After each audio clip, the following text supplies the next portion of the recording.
हम recording mode में हैं, तो जो है आप लोग अगर कोई क्वेश्चन होंगे तभी बोलेंगे, उससे अलावा जो है ना, जहाँ पे आपको समझ ना आए वहाँ पे बोलें। ओके, हाँ जी आसिफ अली, आपका क्या मसला है?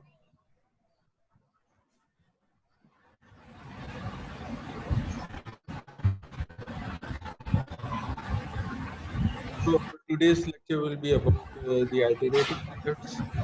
Iterative methods क्या हैं? ये शुरू में जो स्टार्ट के लेक्चर्स हैं उसमें भी हमने आइटरेशन के बारे में पढ़ा है। आइटरेशन मेथड में हम इनिशियल वैल्यू को एज्यूम करते हैं, उसके बाद जो कैलकुलेटेड वैल्यू है उसी को यूज़ करते हैं एज ए न्यू वैल्यू और until we reach to the solution। ठीक है, इसके अंदर जो आपको अगर पिछले लेक्चर याद हो जो हमने ये ऑनलाइन क्लासेस से पहले लिए थे, उसमें जी मैं क्लास लिया, जो हमने ऑनलाइन लेक्चर से पहले लिए थे उसमें हम एक एरर ट्रम निकालते थे और एरर ट्रम जो है उसकी परसेंटेज डिक्रीज हमें बताती थी कि हम एब्सोल्यूट सोल्यूशन के नजदीक जा रहे हैं कि नहीं जा रहे। ओके, दो केसेस थे, एक में हमें एब्सोल्यूट सोल्यूशन मालूम होता था जैसे एनालिटिकल सोल्यूशन, उसको यूज करते हुए हम जो है परसेंटेज एरर निकालते थे, और दूसरा ये होता था कि हमें जो एनालिटिकल सोल्यूशन है, जो एब्सोल्यूट सोल्यूशन है, एग्जैक्ट सोल्यूशन है, उसके बारे में इल्म नहीं होता था, और जो है हम जो पिछली वैल्यू है उसको नेक्स्ट वैल्यू के साथ कंपेयर करते हुए चलते थे और आखिर में जो है एरर को देखते थे कि वो कन्वर्ज हो रहा है कि नहीं हो रहा। तो आइटरेटिव मेथड में ये सेम मेथोडोलॉजी, सेम प्रिंसिपल्स हम यूज करेंगे। जो फर्स्ट आइटरेटिव मेथड है वो जैकोबी आइटरेटिव मेथड है। ये solution of system of linear equations के ही एक मेथड है। जो पहले हमने एलयू डिकम्पोजिशन पढ़ा है, इसके अलावा एलिमिनेशन मेथड्स पढ़े हैं, ये इसका लास्ट टॉपिक है जिसमें हम आइटरेटिव मेथड्स पढ़ेंगे। ओके, एनी क्वेश्चन सो फार? कोई क्वेश्चन है अभी तक?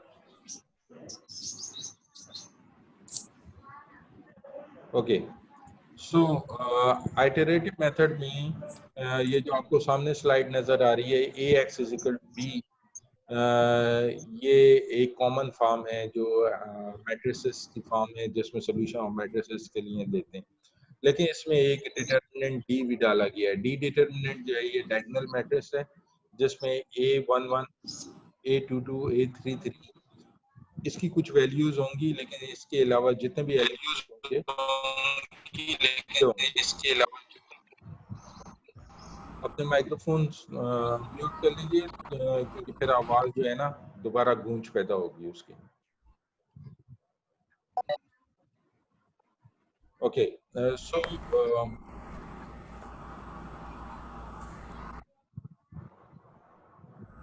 आगे कोई क्वेश्चन है?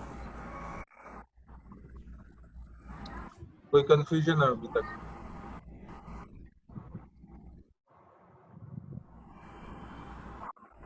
ये कोई इशू? सर एक बार दोबारा समझ नहीं आ रही। ये जैकोबी आइटरेटिव मेथड है। जैसे आइटरेशन हम कहते हैं पिछली वैल्यू, एक एज्यूम वैल्यू के साथ स्टार्ट करते हैं, इसका जब सोल्यूशन देखेंगे आपको समझ आ जाएगी। तो एक एज्यूम वैल्यू के साथ हम स्टार्ट करेंगे और जो न्यू वैल्यू हमारी कैलकुलेटेड होगी उसी को यूज करेंगे कैलकुलेशन के अंदर, और उससे न्यू वैल्यू हमारे पास फाइंड आउट। ओके, तो बाकी ये चीजें जो हैं, ये जो a x is equal to b, ये कॉमन फॉर्म है, लेकिन ये सिर्फ इन इक्वेशंस को बनाने के लिए इस्तेमाल हुई हैं। असल में हमने क्या करना है, जब भी हमारे सामने कोई इक्वेशन आएगी, तीन इक्वेशंस लेट्स से हमारे पास हैं, ये 3/3 के लिए भी हो सकता है, 4/4 के लिए भी हो सकता है, 5/5 के लिए भी हो सकता है। अगर हमारे पास 3 इक्वेशन हो, 4 इक्वेशन हो, 5 इक्वेशन हो या n इक्वेशन हो, इस मेथड को यूज करते हुए हम सोल्यूशन जो है वो फाइंड आउट कर सकते हैं। तो पहली इक्वेशन से हमने ये करना है कि x1 को एक तरफ रखना है इक्वेशन के, ओके, और बाकी जो टर्म है उनको जो है आप राइट हैंड साइड पे ले जाएंगे। जैसे ये जो x1 का फॉर्म है, इसको अगर आप देखें तो जनरल फॉर्म ऑफ इक्वेशन यहाँ पे क्या होगी, a11x1 plus a12x2 plus a13x3 is equal to b1। ये जनरल फॉर्म ऑफ इक्वेशन होगी इक्वेशन नंबर 1 की। तो इसमें x1 हम एक तरफ रखेंगे, b1 minus a12x2 minus a13x3 divided by a11। ये इससे हमने x1 फाइंड आउट करना है। सिमिलरली जो हमारी इक्वेशन नंबर 2 है उसकी फॉर्म होगी a21x1 plus a22x2 plus a23x3। तो इसमें हमने x2 को एक तरफ रखना है और बाकी टर्म को राइट हैंड साइड पे ले जाना है। ओके, और इसी सिमिलरली जो थर्ड इक्वेशन है उसमें x3 को आपने लेफ्ट हैंड साइड पे रखना है और बाकी टर्म को आपने राइट हैंड साइड पे ले जाना है और उससे x3 को कैलकुलेट करना है। ओके, तो सर ये क्लियर नहीं हुआ, काइंडली दोबारा बता दें। जो आपकी जनरल फॉर्म ऑफ इक्वेशन है, अगर जनरल फॉर्म ऑफ इक्वेशन आप देखें तो फर्स्ट इक्वेशन जो होगी ना, फर्स्ट इक्वेशन वो होगी a11x1 plus a12x2 plus a13x3 is equal to b1। ये क्लियर है? Yes sir. जी सर ये क्लियर है। हाँ, ये जनरल फॉर्म ऑफ इक्वेशन है। अब मैं ऐसा करता हूँ, इस जनरल फॉर्म ऑफ इक्वेशन में x1 को अपने लेफ्ट हैंड साइड पे रखता हूँ, सिर्फ x1 को इक्वेट करता हूँ रेस्ट ऑफ द टर्म के साथ, यानी x1 को मैंने सिर्फ राइट हैंड साइड पे रखना है।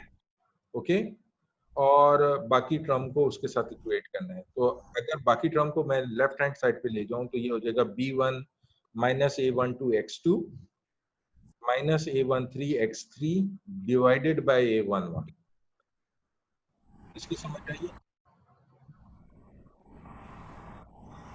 यस सर क्लियर है। ये जो आपके पास नीचे इक्वेशंस 3 लिखी हुई है ना, ये basically general form of equation से ही ड्राइव हुई हैं, जिसमें हमने पहली इक्वेशन में x1 को लेफ्ट हैंड साइड पे रखा है, बाकी टर्म को हम राइट हैंड साइड पे ले गए। दूसरी इक्वेशन में x2 को लेफ्ट हैंड साइड पे रखा है, बाकी टर्म को राइट हैंड साइड पे ले गए। इसी तरीके से x3 को लेफ्ट हैंड साइड पे रखा है, बाकी टर्म को राइट हैंड साइड पे ले गए। ओके, और इसमें हमने जो इनिशियल गैस है, इसका इनिशियल गैस बड़ा इजी है। शुरू में जो इनिशियल गैस है वो हमने x1 is equal to 0, x2 is equal to 0, x3 is equal to 0 assume कर लेना। ओके, इनिशियल गैस में हमने x1, x2 और x3 को 0 एज्यूम करना है। क्या इनकी वैल्यू 0 है? असल में solution of system of linear equation में हम क्या फाइंड कर रहे हैं, हम x1, x2 और x3 की वैल्यू फाइंड कर रहे हैं और x की वैल्यू फाइंड कर रहे हैं जो इन तीनों इक्वेशन को साइमल्टेनियसली सेटिस्फाई करे। ओके, तो आपने शुरू में तीनों को 0 ले लेना है और उसके बाद आइटरेट करना है अंटिल जो है आप सॉल्यूशन पे पहुंच जाए। तो ये जो स्लाइड है ये जनरल फॉर्म की है। इसमें हो सकता है आप लोगों को कुछ एम्बिग्युइटीज हों, क्योंकि general form of writing equation में हमेशा कुछ एम्बिग्युइटीज होती हैं, लेकिन जब आप उसके सॉल्यूशन पे जाते हैं तो आपको क्लियर हो जाता है। तो let's see the second slide. Second slide में डिफरेंस है उन टू मेथड्स का जो आज हम डिस्कस करेंगे। एक गास स्लाइडल मेथड है और एक गास जैकोबी मेथड है। इस स्लाइड की तरफ अभी मैं नहीं आता क्योंकि ये आप लोगों को क्लियर नहीं होगी। पहले मैं दोनों मेथड्स को आपको क्लियर कर दूं, उसके बाद इस स्लाइड्स की तरफ आएंगे ताकि आपको अंदाजा हो जाए कि इसमें है क्या।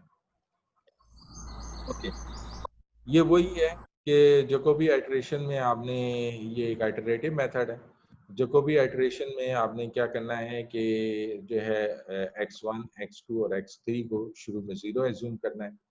फिर आप क्या करेंगे, ये जो हमारी पहली इक्वेशन है, फर्स्ट इक्वेशन x1 न्यू जिस पे लिखा है, ओके, x1 न्यू वाली इक्वेशन में x2 और x3 को 0 पुट करेंगे तो आपकी ये दो टर्म 0 हो जाएंगे। तो आपकी x1 की वैल्यू आएगी basically b1 over a11। Okay, now you have the value of x1 और x3 आपका 0 है। तो सेकंड इक्वेशन में x2 जो है उसमें x1 को 0 पुट करेंगे, x3 को 0 पुट करेंगे और x1 जो है जो पीछे हमने कैलकुलेट किया है b1 ओवर a11। उसी जो वैल्यू आई वो इसमें इनपुट करेंगे, और तीसरे में हमारे पास x1 और x2 दोनों की कंप्यूटेड वैल्यू होंगी, उसको डाल के x3 पुट करेंगे। फिर जो हमारे पास न्यू x की वैल्यूज आई हैं उसको ओल्ड से रिप्लेस कर देंगे। Okay, now you got my point? Any confusion? अगर नहीं समझ आ रहा तो क्लियरली आप मुझे बताएं, कोई मसला नहीं है इस चीज का। ओके, इसको बार बार सर एक बार रिपीट कर दें। हाँ, सर ये इसमें देखें, जी जी फर्स्ट स्टेप इनिशियल गैस मैंने आपको कहा था आइटरेटिव में हमेशा हम एक ऐसी इनिशियल वैल्यू ले लेते हैं जो हमें स्टार्टिंग वैल्यू होती है, ठीक है, हम उसको सोल्यूशन एज्यूम करते हैं। तो इनिशियल गैस लेना है सबसे पहले, इनिशियल गैस फर्स्ट स्टेप। देखा ना, ये लिखा है first choose initial guess for x. तो हम x1 is equal to 0, x2 is equal to 0, x3 is equal to 0। ये तीनों जो है ना इनिशियल गैसेस 0 लेगी, x1 भी 0, x2 भी 0, x3 भी 0। फिर हमने ये करना है कि ये जो इक्वेशंस हमने तीनों ड्राइव की हैं x1, x2 और x3 के लिए, इन इक्वेशंस को यूज करना है। अब पहली इक्वेशन जो है, पहली इक्वेशन जो आपको x1 न्यू लिखी आ रही है, इसको देखें, बाकी चीजों को छोड़ें, सिर्फ इसको फोकस करें। x1 new is equal to b1 minus a12 x2 old. x2 हमारे पास क्या वैल्यू है, x2 ओल्ड वैल्यू हमारे पास है 0 इस टाइम, तो x2 की जगह हमने 0 पुट कर देना, माइनस a13 x3 ओल्ड, यहाँ पे x3 की जगह 0 पुट कर देना, ओके, डिवाइडेड बाय a11, कोई कोफिशिएंट है a11 जो हमें सवाल में नजर आएगा। तो ये दोनों टर्म जो हैं minus a2 x2 old minus a13 x3 old, ये 0 हो जाएंगे। जब ये 0 हो जाएंगे तो x1 की वैल्यू क्या आएगी, b1 ओवर a11। ओके, हमारे पास x1 की वैल्यू आ गई। अब हमने इस इक्वेशन को छोड़ के नेक्स्ट इक्वेशन पे जाना है, जो कि x2 की इक्वेशन। x2 न्यू में b2 is equal to a21 x1 new. x1 new previously equation में कैलकुलेट हो चुका है, अब उसकी वैल्यू 0 नहीं है। ओके, शुरू में हमने 0 0 एज्यूम किया था, लेकिन अब x1 की वैल्यू रिप्लेस हो चुकी है न्यू वैल्यू के साथ, तो यहाँ पे हमने x1 न्यू पुट करना है, minus a23 x3 old, a23 x3 old, x3 old जो है हमारे पास अभी 0 है, तो ये टर्म हमारा 0 हो जाएगा। तो x2 न्यू की वैल्यू जो आएगी, that's basically b2 minus a21 x1 new over a22। Okay, अब इस इक्वेशन से हमने तीसरी इक्वेशन की तरफ जाना। तीसरी इक्वेशन x3 न्यू है। x3 न्यू में हमारे पास अब x1 न्यू भी कैलकुलेट हो चुका है, x2 न्यू भी कैलकुलेट हो चुका है। ओके, तो हम इसको कैलकुलेट करेंगे तो हमारे पास x1, x2 और x3 तीनों की न्यू वैल्यूज आ जाएंगी, और तीनों की न्यू वैल्यूज को हम रिप्लेस कर देंगे ओल्ड वैल्यूज के साथ। तो वन टर्म करने के बाद, वन आइटरेशन के बाद हमारे पास x1, x2 और x3 की जो वैल्यू 0 थी वो 0 नहीं रहेंगी, हमारे पास कुछ वैल्यूज आ जाएंगी जो हम न्यू जो आइटरेशन है उसमें पुट करेंगे और उसको फर्दर प्रोसीड करेंगे। तो ये वाले इसके स्टेप हैं। Number 1, first choose initial gas of x. Simple way to obtain initial gas, assume they are all 0. Compute new x1 using previous iteration value. New x1 is substituted in the equation to calculate x2 and x3. The process is repeated for x2 and x3. Okay? तो ये 3x3 matrix की जो है calculation है। तो इसमें अगर आपको कुछ कंफ्यूजन है तो बताएं।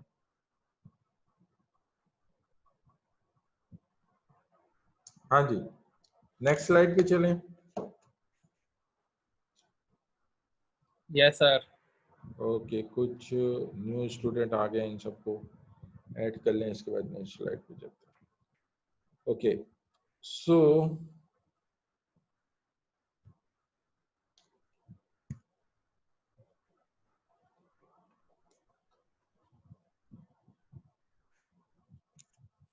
सर कोई एग्जांपल ही सॉल्व करवा दें ताकि अंडरस्टैंडिंग अच्छी हो जाए। हाँ, एग्जाम्पल भी सॉल्व करेंगे, पहले इसकी थ्योरी पढ़ लें, फिर आपको एग्जाम्पल में ये समझ नहीं आएगा ये चीज़ कहाँ से आ गई। ठीक है। ठीक है sir. General form of equation हम हमेशा इसलिए स्टडी करते हैं कि वो जनरल रूल्स हैं जो हमेशा अप्लाई होंगे, weather the question is 3x3, 4x4, 5x5, आपके ये जनरल रूल हमेशा अप्लाई होंगे। अच्छा, आइट्रेशन में जो एक चीज हमें सबसे इम्पोर्टेंट है वो है एरर कैलकुलेशन। एरर कैलकुलेशन इसलिए इम्पोर्टेंट है कि हमें पता चले कि कन्वर्जेंस हो रही है हमारे सोल्यूशन की कि नहीं हो रही, हम अपने एग्जैक्ट सोल्यूशन की तरफ प्रोसीड कर रहे हैं कि हम डाइवर्ट कर रहे हैं। वो आपको कैसे पता चलेगा? वो आपको एरर कैलकुलेशन से पता चलेगा। कन्वर्जेंस क्राइटेरिया के लिए एरर कैलकुलेशन जरूरी है। तो एरर कैलकुलेशन के लिए ये फार्मूला है।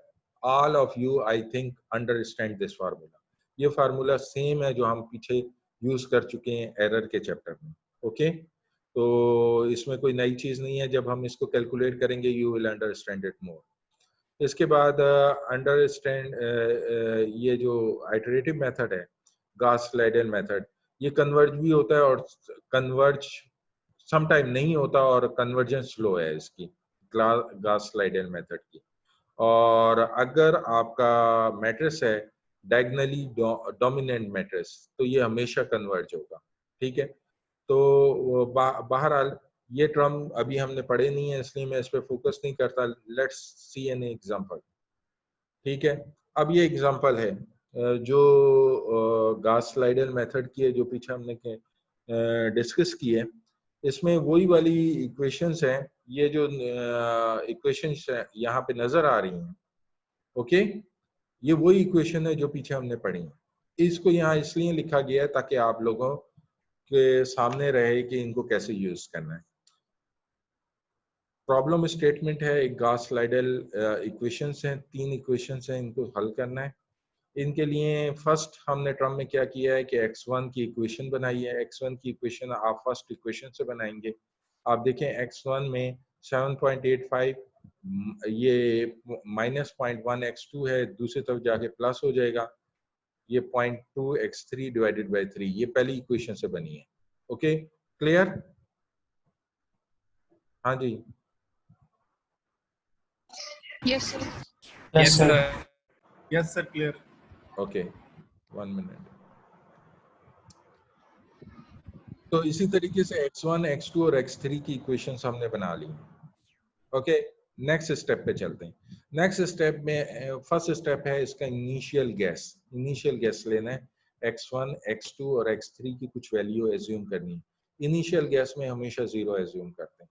ओके, तो हमने x1 is equal to 0, x2 is equal to 0, x3 is equal to 0। That's our assumption, first assumption जो स्टार्टिंग वैल्यू है। उसमें जब हम x2 की वैल्यू 0 पुट करते हैं, अच्छा एक चीज मैं आपको बताना चाहता हूँ कि ये जो सेशन होता है ना जूम का, ये तकरीबन 40 मिनट का होता है। ओके, 30 मिनट अभी हमने कुछ टाइम वैसे ही हमारा वेस्ट हो गया, तो ये ड्रॉप हो सकती है कॉल। अगर ड्रॉप हो जाए तो आप लाइन पे रहें, मैं आपको न्यू कोड भेजूंगा ताकि हम इसको कंटिन्यू करें। Okay, so here we just put the x2 is equal to 0, x3 is equal to 0। तो मैंने जो आपको बताया था b1 over a11, तो a11 यहाँ 3 था और b1 7.85 था, तो b1 over a11 से हमारे पास 2.616667 आ गई है वैल्यू। ठीक है, अब x1 0 नहीं रहा, x1 की कुछ वैल्यू आ गई है हमारे पास। ओके, तो जब हम नेक्स्ट आइटरेशन करेंगे जो x2 की है, इसमें x1 की वैल्यू पुट करेंगे जो अब हमारे पास आ गई है।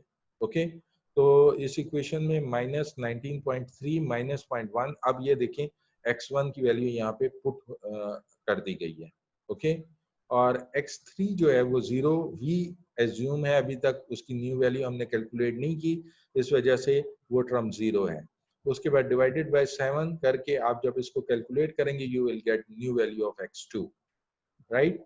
इसके बाद हमारे पास x3 आ जाता है। अब now we have the new value of x1 as well as new value of x2, दोनों की न्यू वैल्यूज हमारे पास मौजूद हैं, x1 और x2 की। तो न्यू वैल्यूज को यूज करते हुए हम x3 फाइंड आउट करेंगे। तो x3 को फाइंड आउट किया गया न्यू वैल्यूज के साथ, तो x3 की वैल्यू आ गई। अब सेकेंड आइट्रेशन पे जाना है, that's our first iteration. Second iteration में हम जो ओल्ड वैल्यू थी 0 0 0 उसको रिप्लेस कर देते हैं न्यू वैल्यू के साथ। ओके, न्यू वैल्यू जो x1 की हमारे पास अब आई है, x2 की वैल्यू जो आई है, क्योंकि पहले इक्वेशन में x2 और x3 यूज हो रहे हैं, तो x2 की वैल्यू हमारे पास -2.79 आई थी और x3 की वैल्यू हमारे पास 7 आई थी। तो इन दोनों को यहाँ पे x1, जब हम न्यू x1 कैलकुलेट कर रहे हैं तो उसके अंदर पुट किया गया, और पुट करने के बाद आपको यहाँ पे जो है new value of x1 find out हुई है। इसके साथ अब हमें ये नहीं पता कि ये जो new value of x1 find out हुई है, whether it is a solution और नॉट, क्या हमें यहाँ पे स्टॉप करना चाहिए कि फर्दर आइटरेशन पे जाना चाहिए। ओके, उसके लिए हमारे पास क्या सोल्यूशन है, हमने एरर टर्म को यूज करना है, एरर टर्म को कैलकुलेट करना है। ओके, सेकंड आइट्रेशन रिपीट कर दें। जी सेकंड आइट्रेशन रिपीट कर दें। हाँ जी, सेकंड आइट्रेशन में अब देखें हमारे पास जब फर्स्ट आइट्रेशन 0 पे हम जब खड़े थे, 0 पॉइंट पे हमारे पास x1 x2 और x3 तीनों 0 0 0 थी जहां से हमने स्टार्ट किया।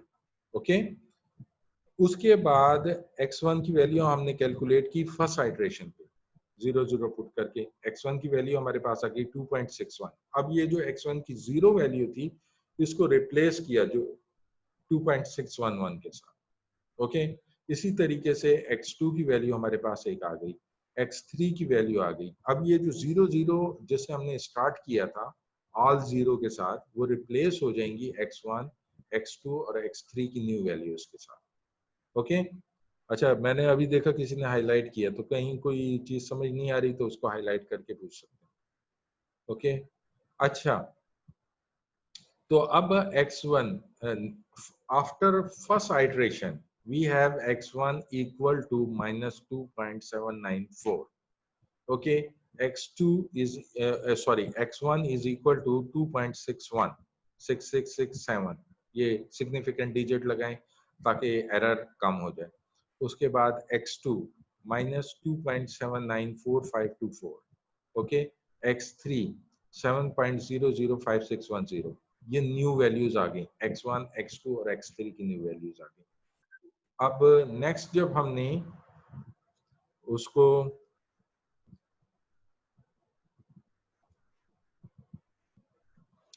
हाँ जी, नेक्स्ट वन जब हमने इसको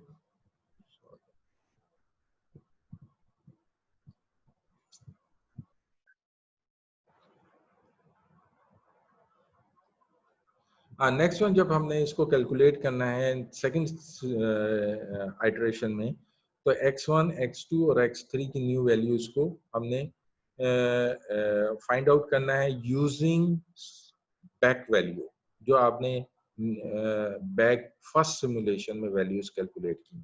तो आप देखेंगे कि x1 की वैल्यू यहाँ पे जो यूज हुई है, x2 की वैल्यू जो यूज हुई है वो 0 यूज नहीं हुई है, बल्कि ये -2.79 यूज हुई है। ओके, तो इससे हमारे पास न्यू वैल्यूज आ जाएंगी। अब हम सेकंड आइटरेशन कर चुके हैं, आपको समझ आ गई सेकंड आइटरेशन कैसे हुई है? हाँ जी, जिनका क्वेश्चन था। Yes sir. ओके, अब हमने सेकंड आइटरेशन के बाद हमें ये अंदाजा सर सेकंड जी बताइए। ये सेकंड आइटरेशन में ना x1 x2 x लग गया, लेकिन जो उस ये आगे जो ना e निकला हुआ है सर, ये किस ये निकला हुआ फार्मूला है? यहाँ पे मौजूद है, मैं आपको अभी फार्मूला यहाँ, ये आपको ई का फार्मूला नजर आ रहा है, ये OX1 ओल्ड वैल्यू, ठीक है, J-1 that's old value, x1 new value divided by x1 new value ठीक sir, into 100। Okay okay? Sir, ये परसेंटेज है, जब भी आप परसेंटेज लेते हैं new okay minus old divided by new. Okay, समझ आ गई? Any question? ठीक सर। Yes sir. जी सर। तो इसमें अब हमारे पास देखें ये हमारी न्यू नो सर। वैल्यू है, ओके, न्यू वैल्यू है x1 की, and this one is our old value. तो इसको हम कैसे फाइंड आउट करेंगे? 0.31 जो फाइंड आउट किया, इसको फाइंड आउट करने के लिए 2.990557 minus 2.616667 divided by 2.990557 into 100। Okay, clear? ये देखें, ये इसने नीचे निकाला हुआ, ये नीचे निकाला है इसीलिए ताकि आप लोगों यस को सर। अंदाजा हो जाए। अच्छा, इसी तरीके से x2 की वैल्यू हमने निकाली, 0.05% आई। x3 के एरर की वैल्यू निकाली, 0.0042 आई। अब ये देखें, ये तकरीबन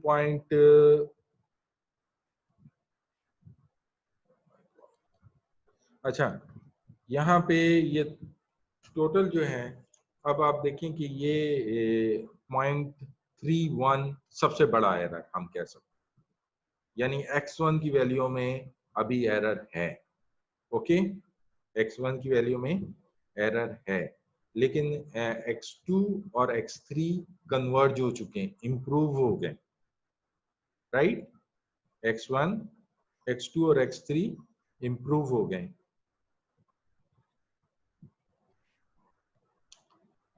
देन आप जो है, आपको जो क्वेश्चन के अंदर, क्वेश्चन पेपर में जो आपको क्राइटेरिया दिया हो कि डू आइटरेशन अनटिल, ठीक है, एरर वैल्यू इज 0.01%, ठीक है।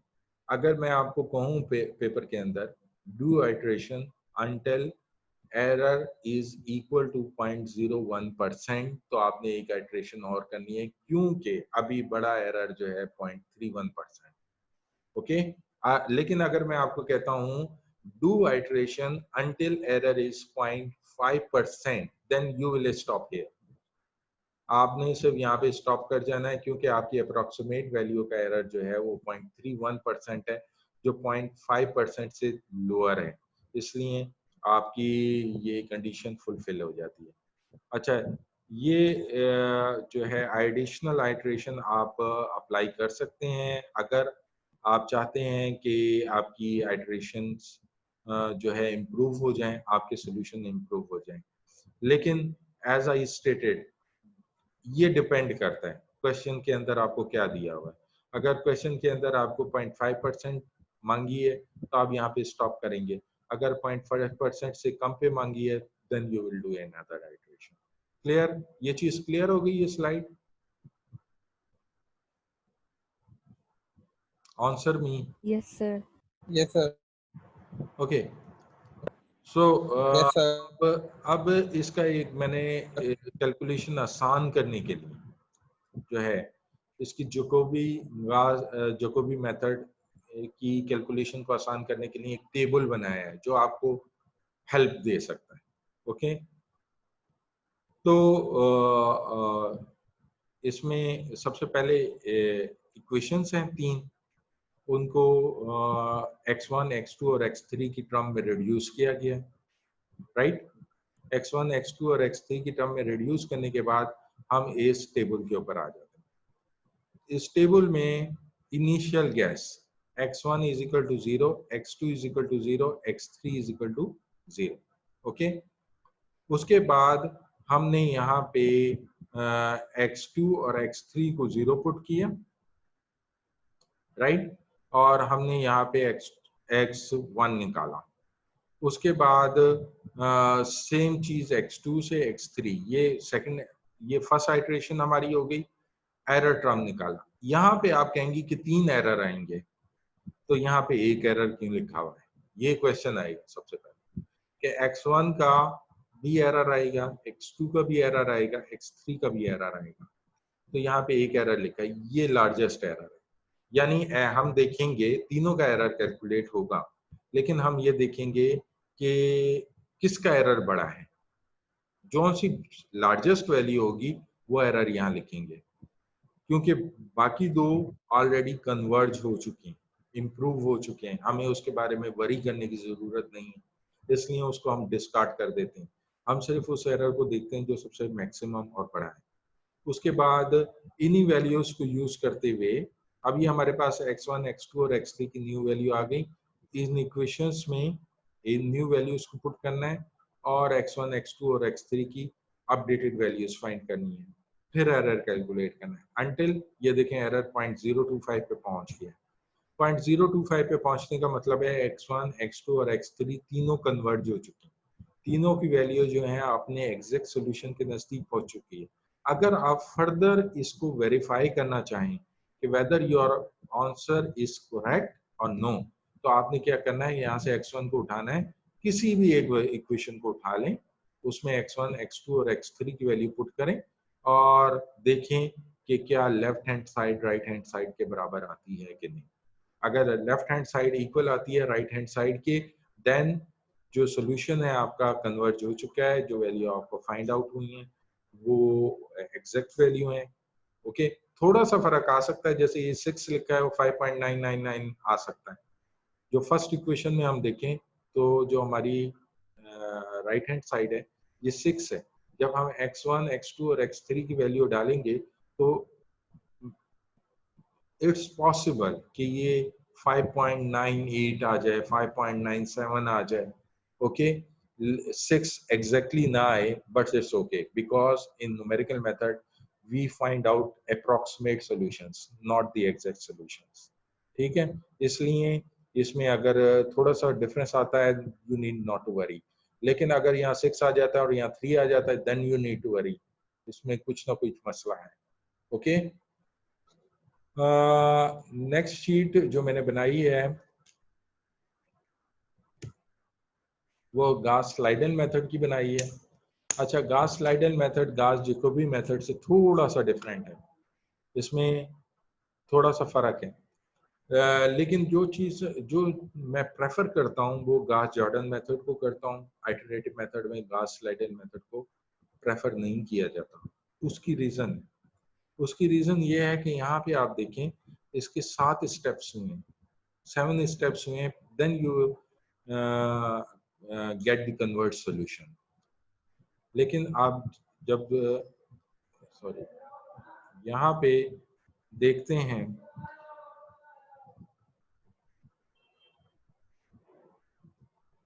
गास जैकोबी मेथड को, then it converge at 5 iterations, 5 iteration में वो जाके जो है कन्वर्ज हो जाता है। ओके, तो इसमें इस वजह से ज़्यादातर जो है गास स्लाइडन मेथड को प्रेफर नहीं किया जा चाहता, गास जैकोबी मेथड को प्रेफर किया जाता है। लेकिन आपके कोर्स के अंदर दोनों हैं, इसलिए हम दूसरे को भी थोड़ा सा डिस्कस करेंगे। ये जो गास स्लाइडन मेथड है प्रिंसिपल सेम है इस आइटरेटिव मेथड के, जैसे गास जॉर्डन मेथड है गास स्लाइडन मेथड भी वही चीज है, but with a slight difference, very slight difference. इसमें भी आपने फर्स्ट स्टेप में वही करना है कि 3 इक्वेशंस आपके पास होंगी, आपने x1, x2 और x3 की टर्म में इक्वेशंस बनानी है। उसके बाद जैसे हम 0 0 0 वहां पुट कर रहे थे, इसी तरीके से x1, x2 और x3 0 होगा। लेकिन यहाँ थोड़ा सा फर्क है, यहाँ वैल्यू अपडेटेड नहीं होंगी। x1 की वैल्यू जब हम फाइंड करेंगे ये x2 और x3 को 0 पुट करेंगे तो यहाँ जो वैल्यू फाइंड होगी वो x1 की फाइंड आउट होगी। लेकिन जब हम x2 में जाएंगे फिर हम x1 को 0 पुट करेंगे, जो अपडेटेड वैल्यू पीछे फाइंड आउट हुई है उसको हम कंसीडर नहीं करेंगे। ठीक है, उस throughout the simulation whether we have calculated the new value or not, we consider the old values. okay, सिर्फ इसमें फर्क ये है, यहाँ वहां पे हम वैल्यू को रिप्लेस कर देते हैं, ओल्ड वैल्यू x1 की जब हमारे पास न्यू वैल्यू आ जाती है, तो जब हम x2 को कैलकुलेट करना चाहते हैं तो हम x1 की न्यू वैल्यू को कंसीडर करते हैं। लेकिन गास स्लाइडल मेथड में हम वो न्यू वैल्यू को कंसीडर नहीं करेंगे, हमारे पास जो ओल्ड वैल्यू आई है वो ही कंसीडर होगी। ओके, इसके लिए ये वाली डिफरेंस जो है, ये जो डिफरेंस है इसको स्टडी कर लेते हैं ताकि आपको पता चले। ये ए साइड है, ये एक लाइन लगी हुई है, ठीक है। तो इसकी ए साइड जो है वो गास-लाइडेल मेथड है, this is Gauss Seidel method, okay. B side जो है वो गास-जैकोबी मेथड, ओके।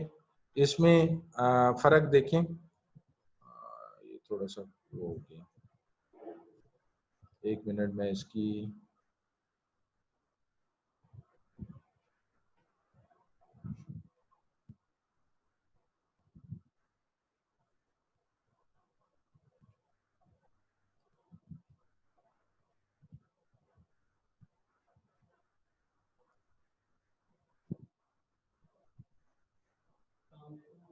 वालेकुम अस्सलाम क्लास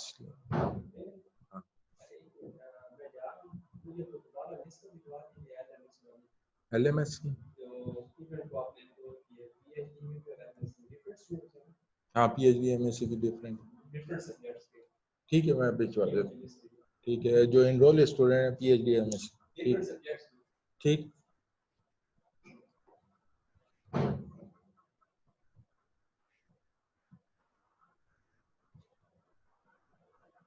ओके, तो थोड़ा सा वो फिगर कट गई। इसमें देखें x1 वही इक्वेशन है आपकी, ओके।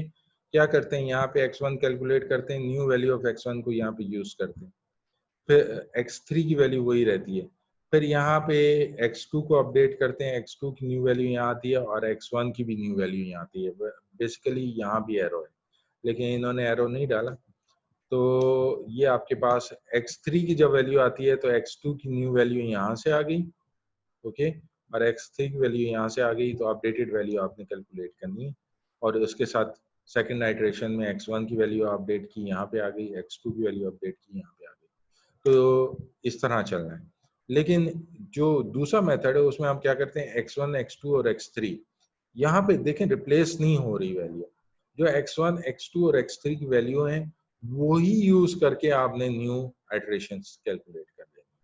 फिर आप यहाँ पे जब सेकंड आइटरेशन में जाएंगे, ये x1, x2 और x3 की न्यू वैल्यू आ जाएगी, x1, x2 और x3 की न्यू वैल्यू को आपने पुट करना है और फर्दर थर्ड आइटरेशन करनी है।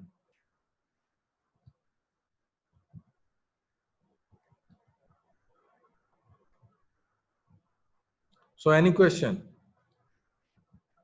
ये दोनों आइटरेटिव मेथड हमने सॉल्व कर ली हैं, और इसमें सर ये एक बार दोबारा बता दें काइंडली।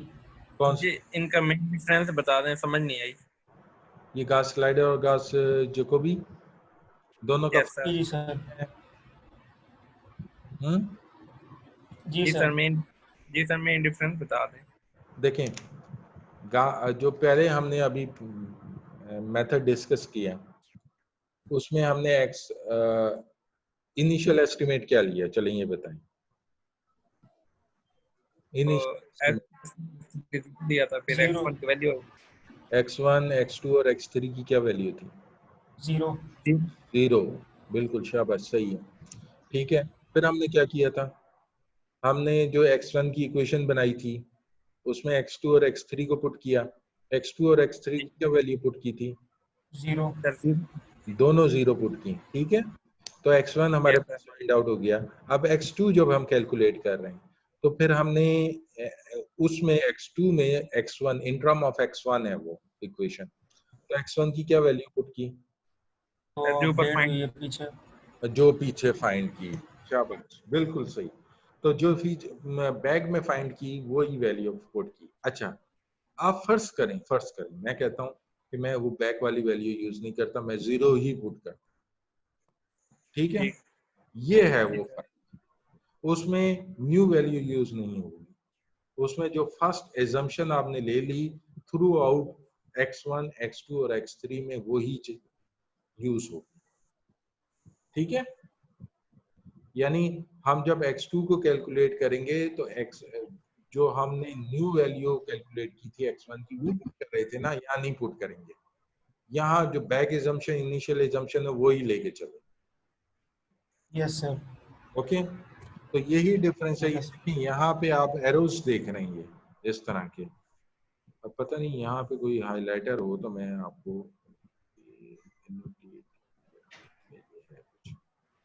हाँ ड्रॉ, ये देखें, ये वैल्यू ठीक है, यस सर। ये हम बैक में कर रहे हैं। अब यहाँ भी बेसिकली ये जो यूज हुई है ये x1 यहाँ, ओके, यस इन्होंने सर। x3 यहाँ ये यूज हुई, लेकिन इसमें जो x2 है वो यहाँ से ये वाली यूज हुई, ओके। सर यहाँ पे सर हाँ जी, सर जो x2 निकाला हुआ है इसकी में जो x1 की वैल्यू जो अपने पीछे फाइंड की है वहीं लगाएंगे और x3 की वैल्यू 0 पुट करेंगे। कहाँ कौन सी इक्वेशन की बात कर रहे हैं?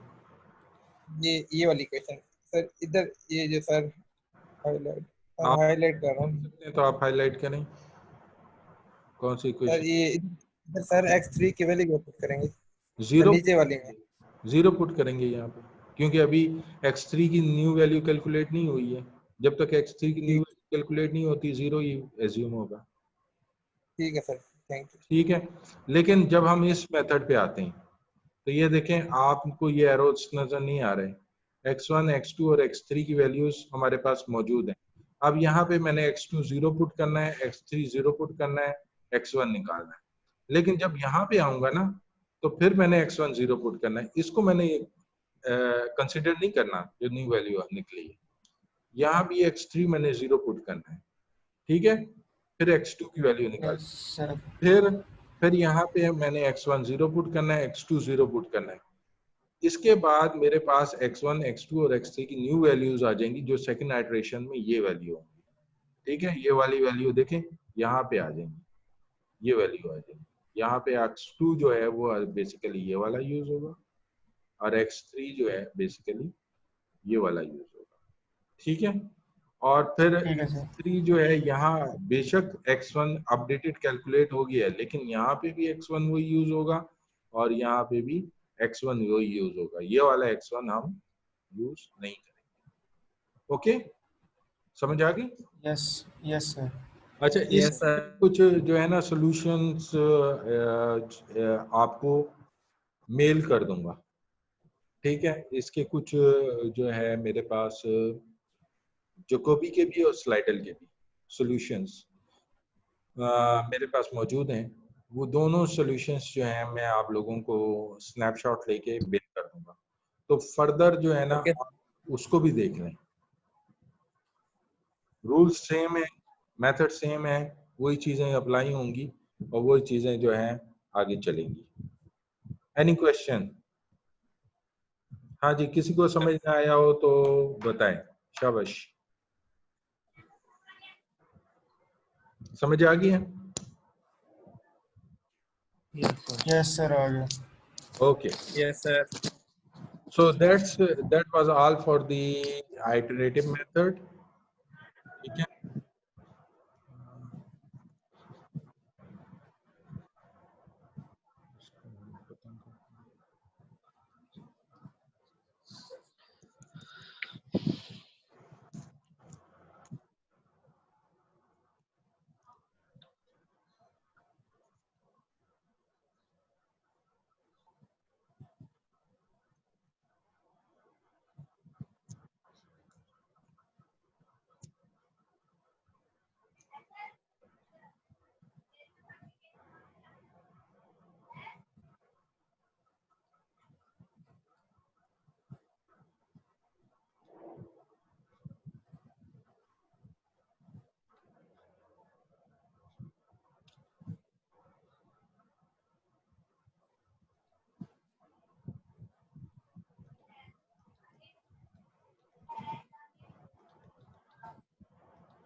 हाँ जी, नेक्स्ट इज इंटरपोलेशन।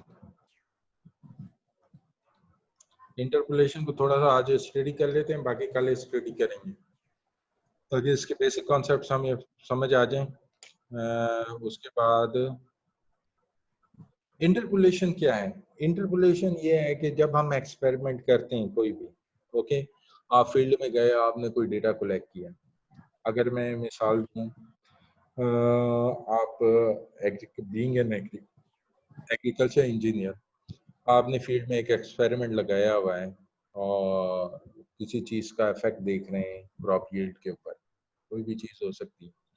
तो उसमें आप फर्टिलाइजर हो सकता है, वाटर मैनेजमेंट हो सकती है, ड्रिप इरिगेशन हो सकती है, sprinkler irrigation, method of irrigation change, number of things, कुछ भी हो सकता है। तो उसमें आप डेटा कलेक्ट करते हैं यील्ड का, क्रॉप यील्ड का। तो क्रॉप यील्ड का डेटा और टाइम वो आप करते हैं। अब आप कुछ इंटरवल रखते हैं डेटा में। आप हर 10 दिन के बाद जाते हैं और रीडिंग लेते हैं, ठीक है। फर्दर आपने पहले 10 दिन रीडिंग ली, दूसरे 10 दिन रीडिंग ली, तीसरे 10 दिन रीडिंग ली, इस तरह 10-10 दिन के इंटरवल पे जाते हैं। ये जो 10 दिन है ना, ये हमारा डिफरेंस है और ये एच है। एच जो हमने शुरू में पढ़ा था, ये वो एच है, ओके।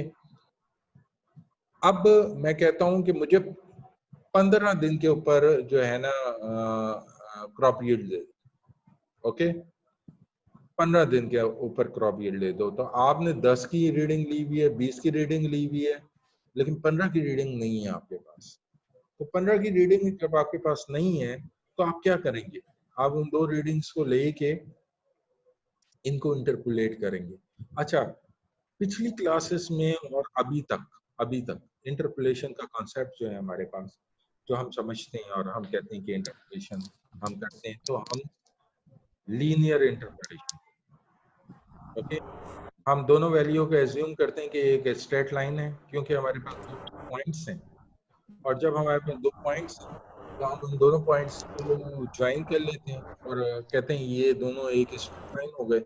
और स्ट्रेट लाइन के दरमियान में जो है ना 15 के ऊपर हम वैल्यू पढ़ लेते हैं, हम कहते हैं 15 पे ये वैल्यू होगी। दैट्स रॉन्ग, ये नहीं होता, क्योंकि हम कहते हैं कि जो डेटा है वो लीनियरली नहीं बढ़ रहा, ओके। डेटे में अगर वो डेटा लीनियरली बढ़ रहा है और लीनियर उसमें जो है कोई चेंज नहीं है, जैसे स्पीड और एक्सेलरेशन, वेलोसिटी और एक्सेलरेशन का कॉन्सेप्ट है, तो उसी लिहाज से मैं कहता हूँ कोई चेंज नहीं है विद रिस्पेक्ट टू टाइम, ठीक है। तो दैट्स ओके। फिर आप कहते हैं जो आपने लीनियर इंटरपोलेशन ली, इट्स ट्रू, वो आपको सही वैल्यू देती है। लेकिन अगर वो एक पैराबोलिक कर्व है, ओके, या लॉगरिथमिक रिलेशनशिप है उसके अंदर, या जो है टेंजेंट रिलेशनशिप है, या साइन कर्व है, ओके, या क्वाड्रेटिक इक्वेशन बना रहा है, लीनियर इक्वेशन नहीं बना रहा, देन योर assumption जो लीनियर इंटरपोलेशन है ये करेक्ट नहीं होगी, उसकी वो वैल्यू नहीं निकलेगी, वो जो आप समझ रहे हैं वो नहीं होगी, ओके। और फिर आप रॉन्ग कैलकुलेशन पे चलेंगे और आपके एरर्स जो हैं फर्दर एक्सपेरिमेंट में बढ़ते जाएंगे। इस चीज को कैसे रेक्टिफाई करना है वो हमें इंटरपोलेशन का चैप्टर बताएगा। इंटरपोलेशन और एक्सट्रापोलेशन दो डिफरेंट टर्म्स हैं। इंटर एज नेम इंडिकेट्स, ये दो रीडिंग्स के दरमियान की कोई रीडिंग है। जब जहां हमारे पास दोनों जो रीडिंग्स हैं, स्टार्टिंग की रीडिंग और एंडिंग की रीडिंग दोनों नोन है, हम दरमियान में कोई चीज मालूम करना चाहते हैं, ये होगी इंटरपोलेशन। दूसरी है एक्सट्रापोलेशन, जिसमें हमारे पास स्टार्टिंग वैल्यू तो नोन है लेकिन एंडिंग वैल्यू हमें नहीं पता, ओके। जैसे मैं कहूँ फर्ज करें 2030 में क्या होगा, क्लाइमेट चेंज का इम्पैक्ट क्या होगा, ओके। या आपने जो क्रॉप लगाई थी वो एक सीजनल क्रॉप है, आपने पहले मंथ में डेटा ले लिया है और उसी डेटा के ऊपर आप प्रोजेक्ट करते हैं कि ये जो फील्ड है इसमें अगर ये सिमिलर कंडीशन प्रिवेल करें तो ये तकरीबन at the end of the season इतनी हो सकती है। दैट्स एक्सट्रापोलेशन, मुस्तकबिल में जाके देखना, ठीक है। हमारे पास एंड वैल्यू नहीं पता, हमें नहीं मालूम कि ट्रेंड आगे क्या चल रहा है, ओके। उसको मालूम करने के लिए हमारे पास जो वो होगी वो एक्सट्रापोलेशन होगी।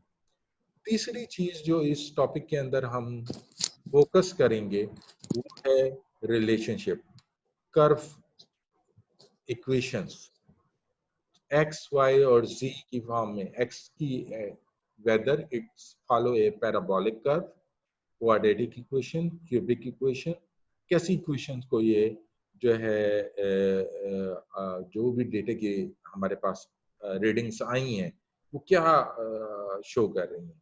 ओके, ये उलट है उस चीज का जो हमने फर्स्ट में टेलर सीरीज पढ़ी थी।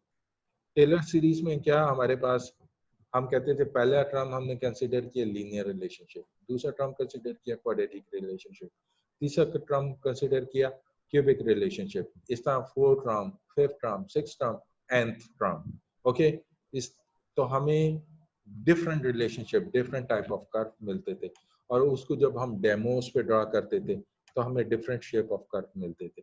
तो इस तरह डेटा से हम उन कर्व्स को कैसे हासिल कर सकते हैं, ये भी हमारा फोकस होगा इसमें। तो हमारी तीन चीजें हमने इसके अंदर समझनी है। एक इंटरपोलेशनशिप, अगर कोई कर्व रिलेशनशिप है, लीनियर रिलेशनशिप हमने नहीं लगानी, तो हम रीडिंग को कैसे फाइंड आउट कर सकते हैं ताकि एरर हमारा मिनिमम। नंबर एक। नंबर सेकेंड, एक्स्ट्रापोलेशन, एक्स्ट्रा कैसे डेटा को पोलेट किया जा सकता है। तीसरा, डेटा सेट है हमारे पास, वो कौन सी इक्वेशन को फॉलो करता है, whether it's a quadratic equation, cubic equation, fourth order equation, कौन सी इक्वेशन। ये तीन चीजें हमारे मेन फोकस होंगी इस चैप्टर के अंदर। तो let's see first slide. First slide जो है, अच्छा इसको मैं स्लाइड मोड में ले जाता हूँ ताकि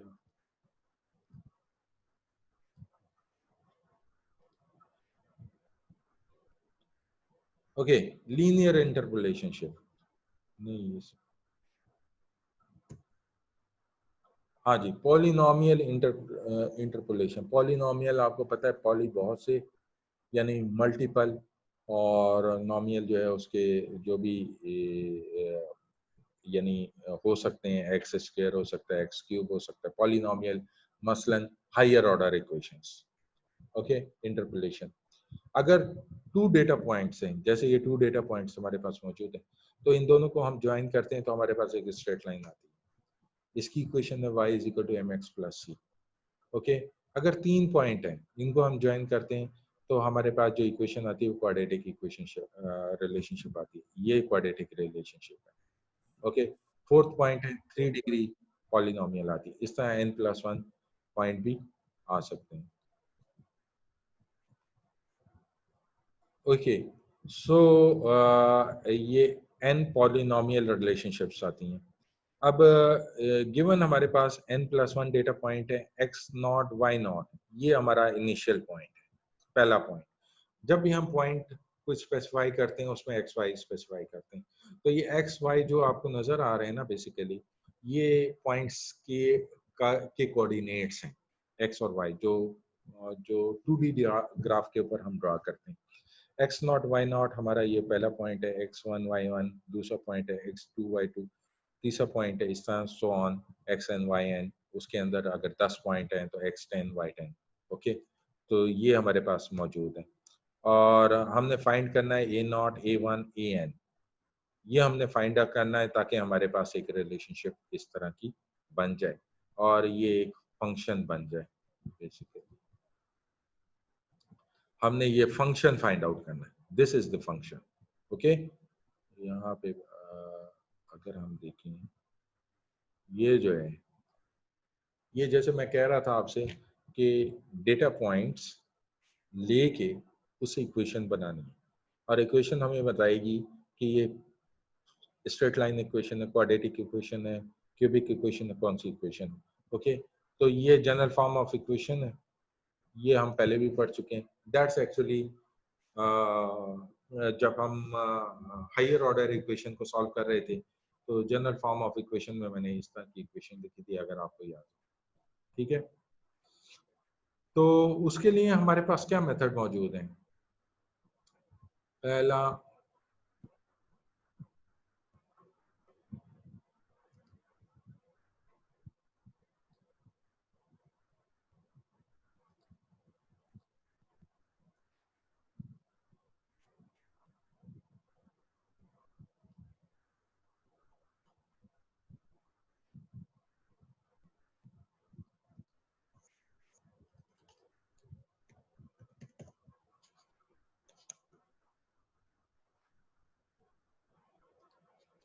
ओके, सो पहला जो है हमारे पास linear interpolation, linear interpolation y is equal to mx plus c। जैसे मैंने आपको पहले बताया कि यहाँ पे ये जो कर्व है,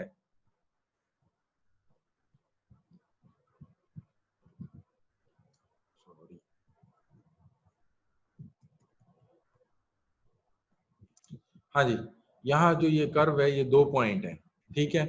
आपको मैं कहता हूँ ये आपने 10 दिन पे रीडिंग ली है, ये 20 दिन पे रीडिंग ली है, ओके। और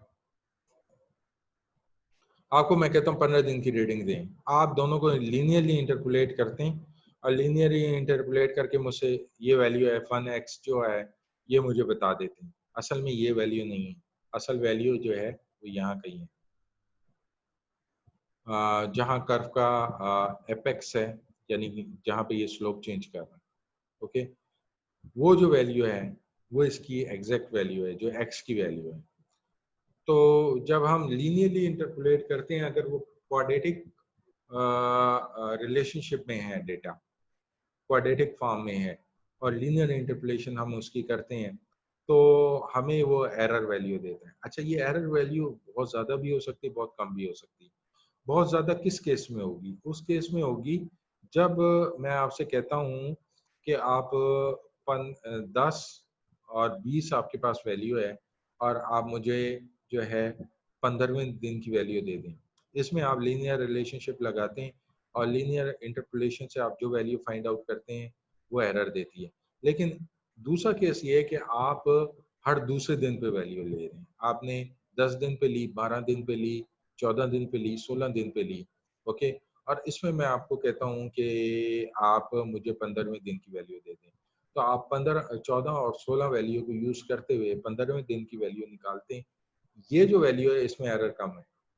तो कहने का मतलब ये है, जैसे जैसे h कम होता है, मैंने आपको कहा था कि 10 और 20 दैट्स h इंटरवल है, तो ये जैसे जैसे कम होता है आपका एरर कम होता है।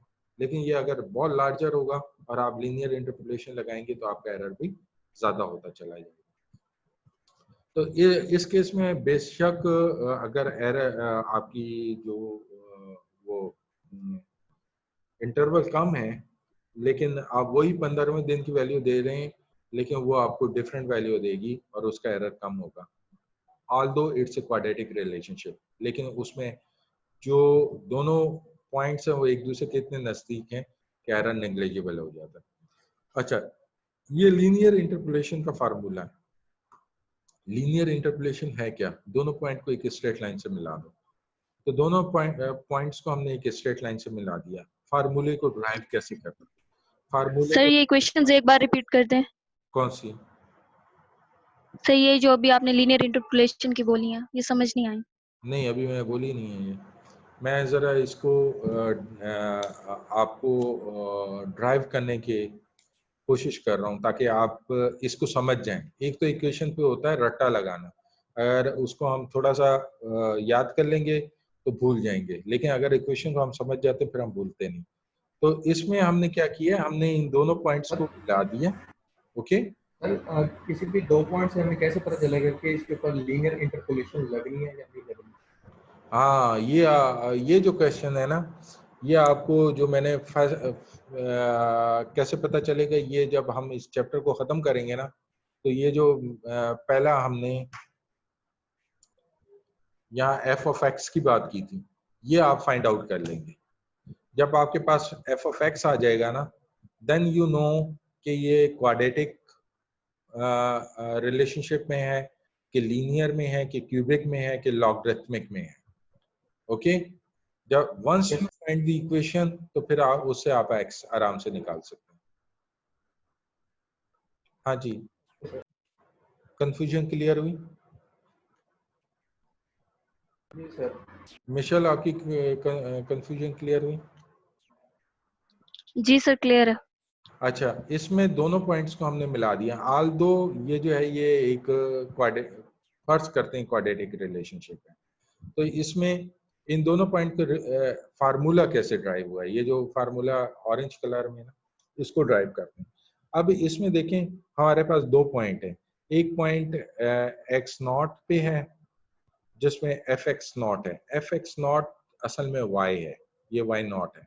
Okay, that's why not. इसको वाई वाई भी एज्यूम कर सकते हैं फॉर द अंडरस्टैंडिंग। जैसे एज्यूम करें, उसी मिसाल को लेके चलते हैं कि 10 दिन के ऊपर हमारे पास यील्ड का डेटा आ गया है और दूसरा x1 जो है ये 20 दिन है और इसके ऊपर भी हमारे पास यील्ड का डेटा आ गया है। ये हमारे पास fx1 है, ठीक है। अब हम दरमियान में एक x निकालना चाहते हैं। ओके, तो हमारे पास दो पॉइंट है x0 y0, x1 y1। अब दरमियान में x एक पॉइंट हमने लिया, ये वो 15 दिन की जो मैं बात कर रहा था ये वो है, और इसके ऊपर हम यहाँ से एक हमने लाइन लगाई है। ओके, ये वाली लाइन, और यहाँ पे वैल्यू रीड आउट की और इसको हमने कहा कि ये वैल्यू जो है हमारी 15वें दिन की। ये ग्राफिकल मेथड है। लेकिन ग्राफिकल अगर हम ना ड्रा करना चाहें और हम सिर्फ जो है उसको इक्वेशन से करना चाहें तो आपके पास यहाँ पे दो इक्वेशंस है, दो ट्राइंगल्स हैं। इसको मैं कहता हूँ ट्राइंगल नंबर 1 और ये है हमारी ट्राइंगल नंबर 2। ओके, इसमें जो ट्राइंगल नंबर 1 है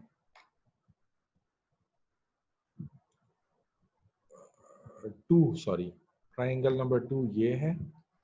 ओके, और ट्राइंगल नंबर 1 जो है हमारे पास वो ये है।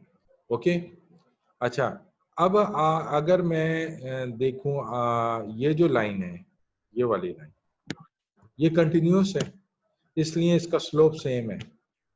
ओके, सही है, स्लोप कंटिन्यूस है, सेम है। स्लोप क्या होता है? स्लोप होता है टेंजेंट। अंडरस्टैंड करते हैं ना, एग्री करते हैं इस बात से यस सर। कि स्लोप है यस टेंजेंट। और टेंजेंट क्या होता है? टेंजेंट की इक्वेशन क्या है? हाँ, कोई डेल्टा वाई और delta x. Delta delta x, शाबाश, बिल्कुल सही। अच्छा, equation number triangle number 2, triangle number 2 में डेल्टा वाई क्या है? F x not minus F x one, सही है? Yes sir. ठीक है, ये डेल्टा वाई है। और डेल्टा एक्स क्या है? X not minus x one, yes sir. बल्कि x one minus x not, क्योंकि एक्स वन बड़ा है। ओके, तो ये जो मेरे पास यहाँ पे इस तरफ लिखा हुआ है, शायद बहुत से लोगों को नजर ना आया हो कंसेप्ट, इसकी बात कर रहा हूँ। ये स्लोप है इक्वेशन ट्राइंगल नंबर 2 का, F x one minus F x not divided by x one over minus x not. Okay, ये टेंजेंट है, यानी ये जो लाइन हमने ड्रा की है दो पॉइंट्स के दरमियान, इनका स्लोप है। ओके, समझ आ गई ना? हाँ जी, कितने लोग एग्री करते हैं? यस सर, ठीक है। ठीक है, एग्री सर। अच्छा, अब ट्राइंगल नंबर 1, इसका स्लोप कौन बताएगा? हाँ जी, शफीक है यहाँ पे? शफीक आया कि नहीं आया? सर डेल्टा वाई जो है वो हमारे पास f(f(1x माइनस f(x नॉट) आ, क्या? और delta delta f(x) delta Y f(1x हाँ माइनस f(x नॉट) हाँ, और डेल्टा x जो है वो हमारे पास x माइनस x नॉट आ जाएगा। ये क्या चीज है? ये आपको यहाँ पे नजर आ रही है। ओके, यही है ना? Yes sir, yes sir. तो यस सर। आपको क्योंकि ये एक स्ट्रेट लाइन है और कंटिन्यूस है, इसका स्लोप कहीं भी चेंज नहीं हो रहा है, इसलिए इन दोनों को इक्वेट किया जा सकता है, इन दोनों को इक्वल लिखा जा सकता है। तो हम इन दोनों को इक्वल लिख लेते हैं। ओके, इन दोनों को इक्वल लिखने के बाद हमारे पास जो हमने फाइंड आउट करना है, that's actually basically this value f1x। तो f1x को इक्वेशन के एक तरफ रखते हैं, बाकी टर्म को दूसरी तरफ ले जाते हैं। ओके, तो क्या करेंगे ये? सर एक बात पूछनी है। हाँ जी। सर ये ट्राइंगल 2 का delta x x one minus x not कैसे है? डेल्टा किसका? एक्स वन माइनस, 2 का। हाँ, डेल्टा, सॉरी रिपीट कीजिए क्वेश्चन। जी जी sir, x one minus x, x1 sir minus, triangle 2 का डेल्टा एक्स जो है, आप हाईलाइट करें कौन सा?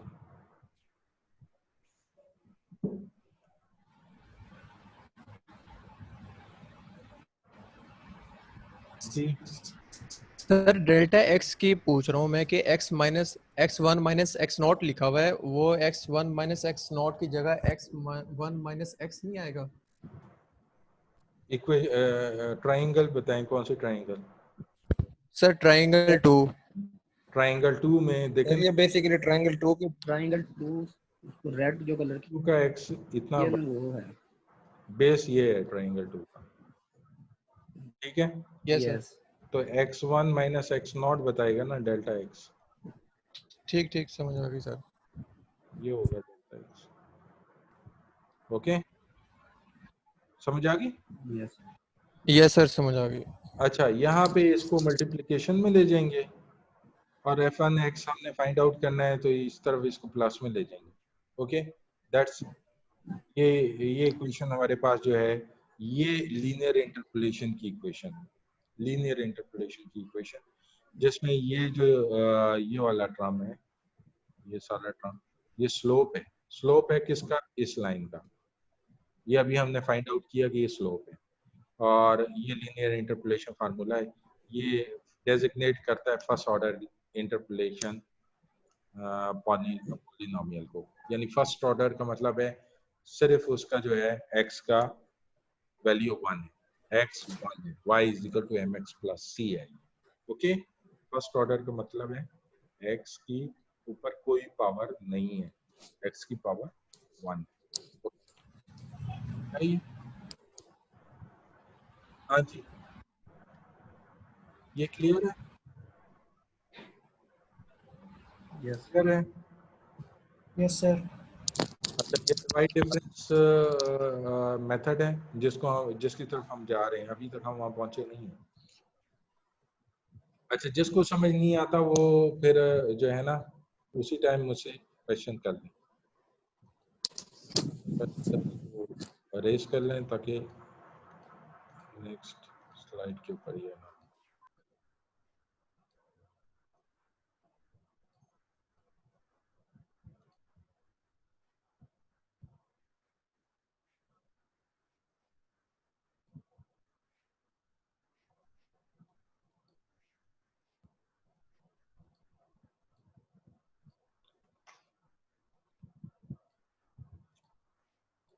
मिशेल, आपको अब ये दोनों इक्वेशन समझ आ गई हैं? हेलो हेलो,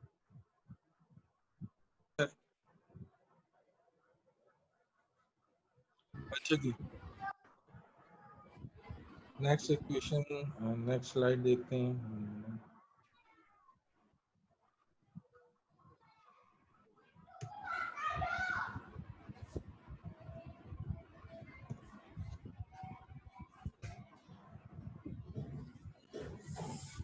हम लीनियर इंटरपोलेशन समझ चुके हैं कि इसके फार्मूले कैसे आए हैं। अब उसकी एक एग्जांपल देख लेते हैं कि लीनियर इंटरपोलेशन की एग्जांपल क्या हमें दिखाती है, उसको अप्लाई करना है जो पीछे सीखा है। 2 पॉइंट है हमारे पास, x0 y0, x1 y1, और एक लाइन इन दोनों पॉइंट से निकल रही है। ओके, और फार्मूला ये है, ये फार्मूला पीछे हमने ड्राइव किया है, इसलिए इसमें किसी को कोई प्रॉब्लम नहीं होनी चाहिए।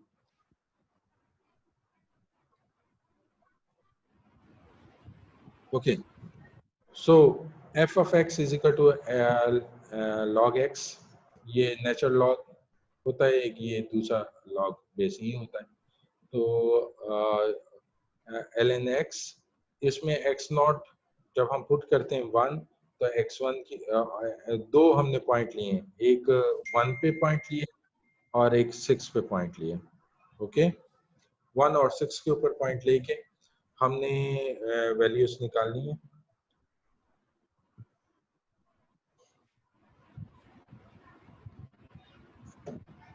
तो 1 के ऊपर हमने पॉइंट लेके वैल्यू निकाली। तो बेसिकली हम इन दो पॉइंट्स की बात करें, इस पॉइंट की बात करें और इस पॉइंट की बात करें, और हमने फाइंड करना है 2 के ऊपर उसकी वैल्यू। ओके,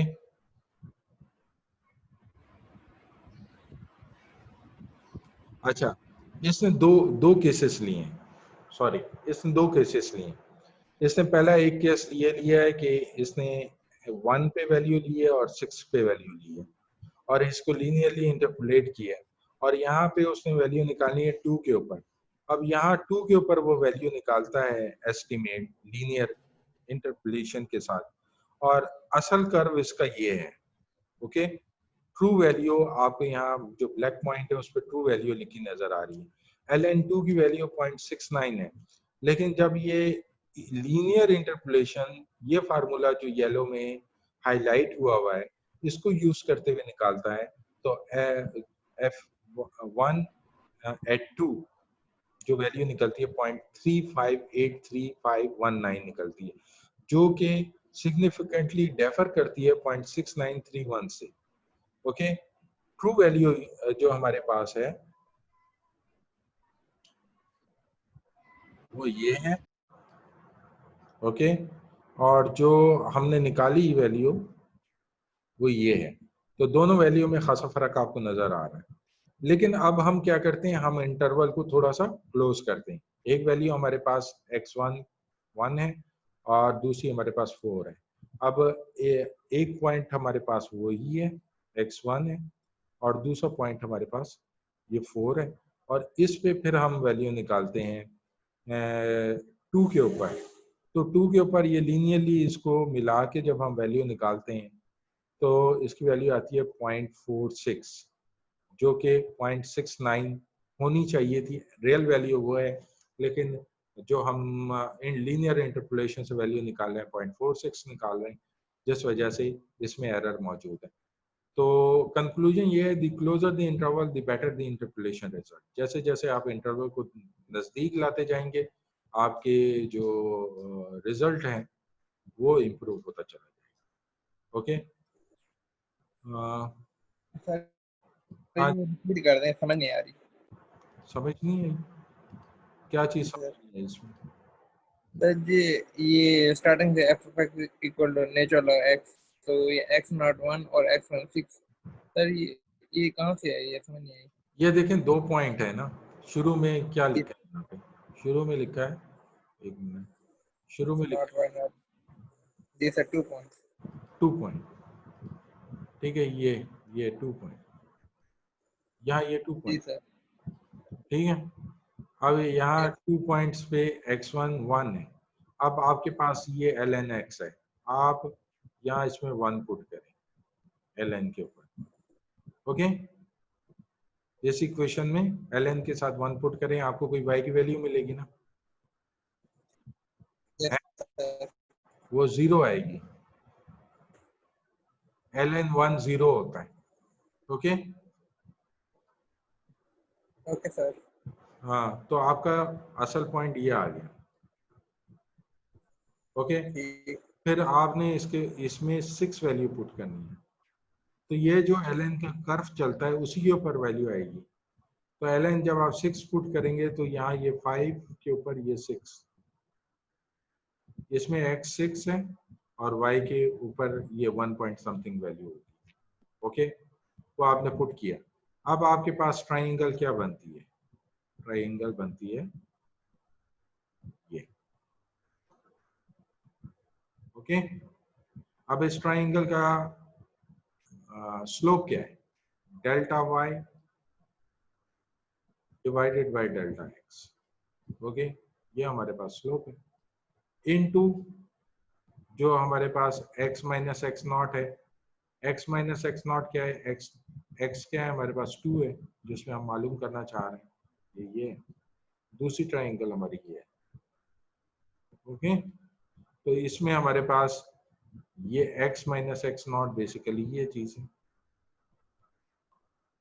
ओके, और उसके बाद हमने x नॉट ये एफ एक्स नॉट को प्लस कर देना है, तो हमारे पास यहाँ पे वैल्यू यही फार्मूला यूज करते हुए, ये जो फार्मूला हमारे पास यहाँ मौजूद है, हमने ये वैल्यू फाइंड आउट की। ओके, दूसरे केस में हमने क्या किया है, हमने x की वैल्यू 1 तो वही रहने दी है, लेकिन x1 जो है 4 कर दिया। ओके, जब x1 हमने 4 किया तो हमारे पास f1 2 की कोई वैल्यू आ गई। ओके, और f1 2 की वैल्यू, हम ये जो ट्रू वैल्यू है वो ये है हमारे पास, क्योंकि कर्व के ऊपर यहाँ 2 की ये वैल्यू है। इसको हम कंपेयर करते हैं इसके साथ, तो एरर, जैसे ही हम इंटरवल को कम करते हैं, h को कम करते हैं, एरर कम हो जाता है। इंटरवल को बढ़ाने पे एरर बढ़ जाता है। अब क्लियर है कि कोई कंफ्यूजन है? बताएं। हाँ जी,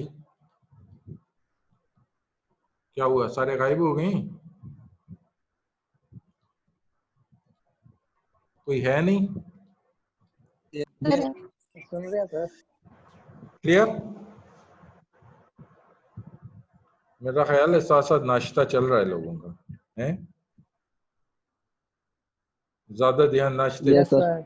है ना? No sir. ज्यादा ध्यान नाश्ते पे है।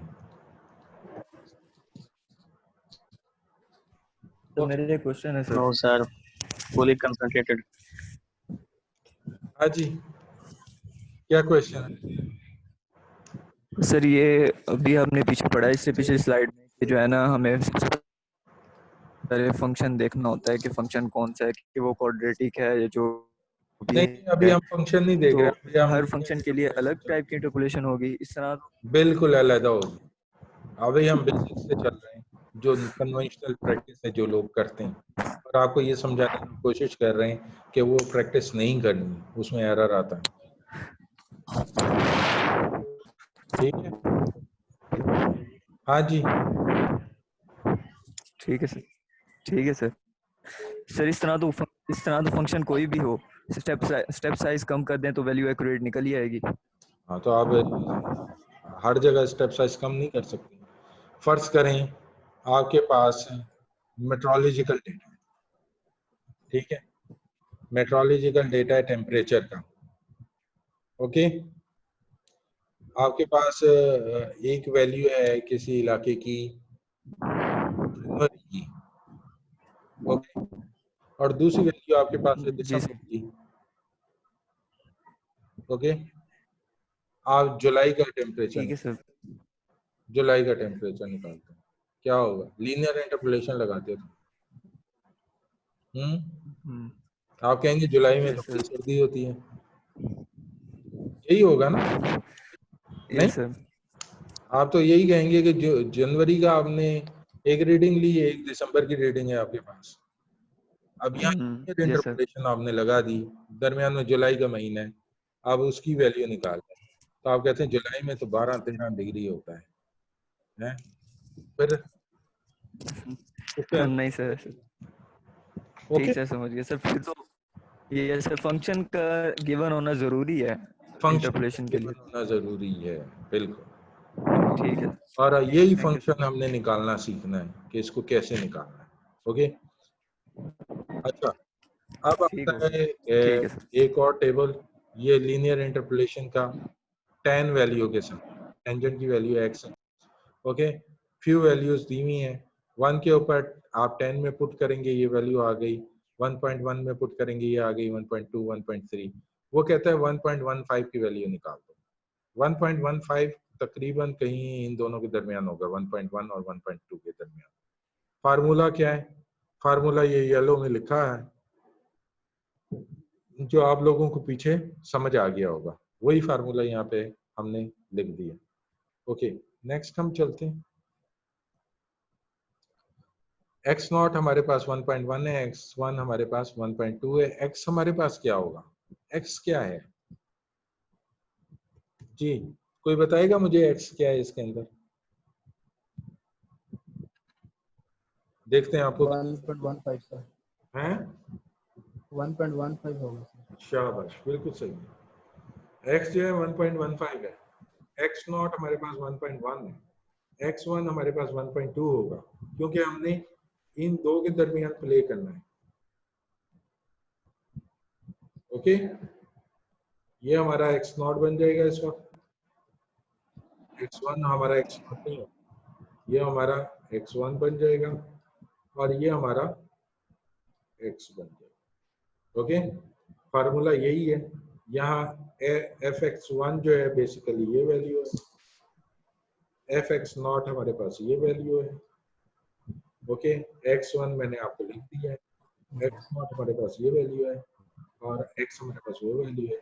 तो उससे जो है आपने fx1 निकालना है, जो कि हमारे पास 1.15 तकरीबन होगा। Okay, yes sir. अच्छा, नेक्स्ट स्लाइड में देखते हैं क्या किया है। ये मसला है, ये हटता नहीं है।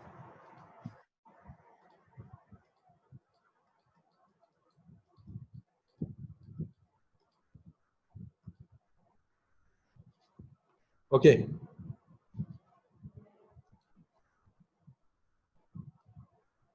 तो आप यहाँ पे देख सकते हैं x नॉट हमारे पास 1.1 है, x1 हमारे पास 1.2 है, इसके करस्पॉन्डिंग y नॉट y1 की वैल्यू हमारे पास मौजूद है।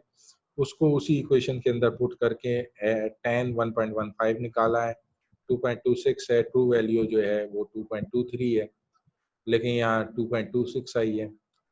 हमें पता है न्यूमेरिकल मेथड में हमेशा हमारे पास अप्रॉक्सीमेट वैल्यू आती हैं, एग्जैक्ट वैल्यू नहीं आती है, इसलिए हमें पैनिक करने की जरूरत नहीं है, इसके अंदर एरर होगा ही होगा। ओके, लेकिन यहाँ पे एरर कम है क्योंकि इसका इंटरवल कम है। कहने की बात ये, एच जितना कम होगा लीनियर इंटरपोलेशन में रिजल्ट उतना बेटर होगा, एच जितना बड़ा होगा लीनियर इंटरपोलेशन में रिजल्ट उतना बैड होगा। ओके, अच्छा, लेकिन इसका सोल्यूशन है, इसका सोल्यूशन है हमारे पास। अच्छा, ये इन्होंने उसी का वो बनाए हैं, ये लीनियरली ये रेड लाइन जो आपकी P1x है ना, ये रेड लाइन आपकी लीनियर लाइन है और ये आपका कर्व है tan का। तो वो देखें कि यहाँ पे जो है थोड़ा सा फर्क है 1.15 में। ओके, तो इसका सोल्यूशन है, इसका सोल्यूशन क्या है? इसका सोल्यूशन ये है कि हम फंक्शन को डिटरमिन कर लें, हम एक इक्वेशन बना लें, एक इक्वेशन उस कर्व की बना लें जो कर्व हमारा डेटा रिप्रेजेंट कर रहा है। अगर हम उस इक्वेशन को बना लेते हैं तो हमारे पास उसमें x होगा, फिर कोई भी x की वैल्यू आए हम उसको फाइंड आउट कर सकते हैं। ओके, उसमें x की वैल्यू डालेंगे, हमें y की वैल्यू वो दे देगा, क्योंकि जनरल फॉर्म ऑफ इक्वेशन है y is equal to a0 plus a1 x plus a2 x square plus a3 x cube so on. अब हमारे पास जो भी इक्वेशन बन जाए, हमने a0 a1 a2 a3 ये डिटरमिनेट करने बेसिकली कोफिशिएंट्स। ये कोफिशिएंट जब हमारे पास आ जाएंगे और हम इन इक्वेशंस में पुट कर देंगे जनरल फॉर्म ऑफ इक्वेशन में, तो हमारी इक्वेशन जो है y in term of x रह जाएगी। जब y in term of x रह जाएगी तो उसमें चाहे कोई भी इंटरवल हो, हमारा वो अप्रोक्सीमेट कर्व उसके साथ मैच करेगा और हम उसमें x की वैल्यू डायरेक्ट पुट करेंगे और हमें वो y की वैल्यू दे देगा। ये सोल्यूशन है इसका। तो उसको सीखना है कि उसको कैसे करते हैं। तो क्वाड्रेटिक इंटरपोलेशन पे आते हैं। क्वाड्रेटिक इंटरपोलेशन जो है ये 3 पॉइंट इंटरपोलेशन है। 3 पॉइंट इंटरपोलेशन में हमारे पास x0 y0 x1 y1 x2 y2 है। ओके, तो क्वाड्रेटिक फॉर्म जो है हमारे पास ये सिर्फ x स्क्वायर तक जाती है। ओके, और वो लीनियर इंटरपोलेशन जो है वो चेंज हो जाती है इस फॉर्म में, जो ये येलो बार में लिखी हुई है ना, इस फॉर्म में ये चेंज हो जाती है। बेसिकली ये जो टेलर सीरीज है ये उसी से बनी है। ओके, जो टेलर सीरीज है वो मैंने आपको शुरू में बताया था मदर ऑफ ऑल इक्वेशन से, तो ये उसी इक्वेशन से बनी है। इसमें b नॉट जो है ये fx नॉट है जो पहला टर्म है। b1 जो है हमारे पास fx1 minus x not x1 minus x not. ये आप देखें b1 बेसिकली b1x होता है। ये फर्स्ट ऑर्डर इक्वेशन है। फर्स्ट ऑर्डर इक्वेशन में ये स्लोप है, दैट्स एक्चुअली स्लोप। ये b1 b0 b2 that's nothing, that's slope. ये स्लोप है। इन स्लोप को जब आप पुट कर देते हैं तो वो आपको जो है इक्वेशन बता देता है। अच्छा, b2 जो है ये क्वाड्रेटिक इक्वेशन का स्लोप है। इसमें दो x आ जाते हैं, एक पिछला x आ जाता है, एक अगला x आ जाता है, यानी x2 x1 और x0 ये सारे आ जाते हैं। ये क्वाड्रेटिक इक्वेशन का स्लोप है। उसी इक्वेशन को लेते हैं,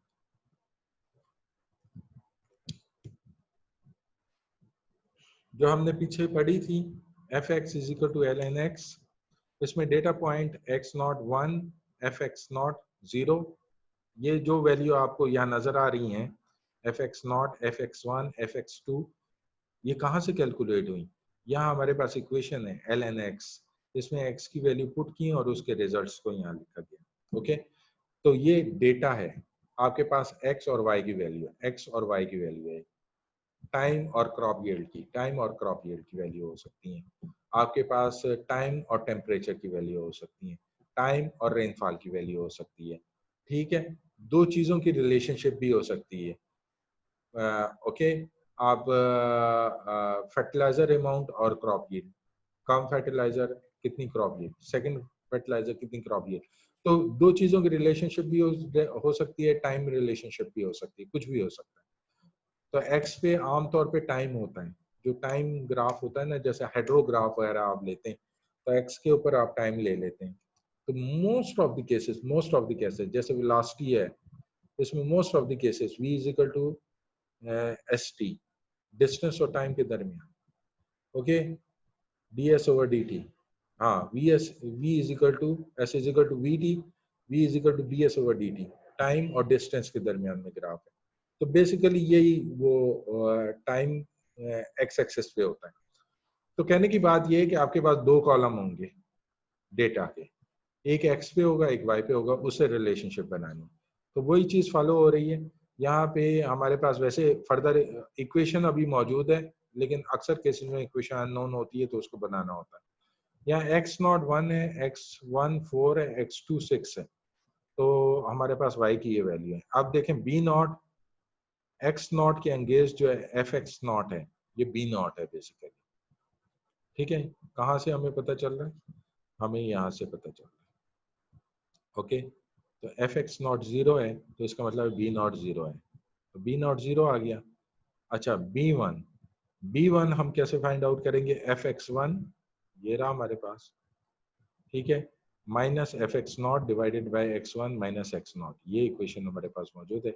उसी इक्वेशन को पुट करके आपने b1 निकाला है, और यहाँ पे ये जो इक्वेशन है इसको पुट करके b2 निकाला है। ओके, और इसके बाद हमारे पास जो फाइंड हमने करना है एट पॉइंट 2, ये वही क्वेश्चन है। यहाँ पे हमने फाइंड आउट करना है, ये x जो है हमारे पास बेसिकली 2 है, इसको फाइंड आउट करना है। तो इन इक्वेशन में जब आप डालते हैं, ये जो फर्दर ये जो पहली इक्वेशन हमारे पास मौजूद है, जब आपके पास b0 आ जाता है, b1 आ जाता है, b2 आ जाता है, तो यहाँ पे हम b0 डाल देते हैं, b1 डाल देते हैं, b2 डाल देते हैं। x जो है हमारे पास, x क्या है? x हमारे पास यहाँ पे 2 मौजूद है, x is basically 2 minus x0 की वैल्यू 1 है। ओके, और फिर यहाँ पे x1 की वैल्यू 4 है, तो यहाँ पे हमें यूज होगा। तो ये सारे इसके एलिमेंट्स पूरे हो चुके हैं। यहाँ b1 b0 b1 b2 हमने कैलकुलेट किया है, x0 हमें पता है, तो इसमें हम डालेंगे तो हमारे पास f2 की वैल्यू आएगी। जो f2 की वैल्यू अब हमारे पास आ रही है वो 0.56 आ रही है, एक्चुअल वैल्यू हमारे पास 0.69 है। तो आप देख सकते हैं कि जो हम लीनियरली इंटरपोलेट कर रहे थे तो वैल्यू में एरर बड़ा था, लेकिन जब हम इसको क्वाड्रेटिकली इंटरपोलेट करते हैं तो वैल्यू में एरर छोटा हो जाता है। यहाँ पे ये दोनों पॉइंट्स इन्होंने शो किए हैं, ये लीनियर इंटरपोलेशन का है और ये क्वाड्रेटिक एस्टिमेट का। ओके, तो टेक होम मैसेज क्या है? टेक होम मैसेज ये है कि लीनियर इंटरपोलेशन जो है थोड़े बैड रिजल्ट देती है, क्वाड्रेटिक इक्वेशन में रिजल्ट इंप्रूव हो जाते हैं। कहने का मतलब ये है कि दो फैक्टर्स हैं जैसे आपकी इंटरपोलेशन इंप्रूव होती है। एक एच वैल्यू है, एच को जैसे ही आप कम करते हैं तो आपके जो रिजल्ट हैं वो इंप्रूव होते जाते हैं। और दूसरे है एक्स की पावर। एक्स की पावर, एक्स क्वाड्रेटिक इक्वेशन में जाएंगे तो रिजल्ट बेटर हो जाएंगे, क्यूबिक में जाएंगे रिजल्ट और बेटर हो जाएंगे, nth ऑर्डर में जाएंगे रिजल्ट एग्जैक्ट हो जाएंगे। ओके, तो ये चीजें हमने फर्दर देखनी है। ओके, ये हमारा main topic Newton interpolation polynomial, ये डिवाइड डिफरेंस फार्मूला है। इसको ऐसा करते हैं, कल स्टडी करते हैं। तो आज के लेक्चर में आप लोगों को कोई प्रॉब्लम हो तो you can ask the questions.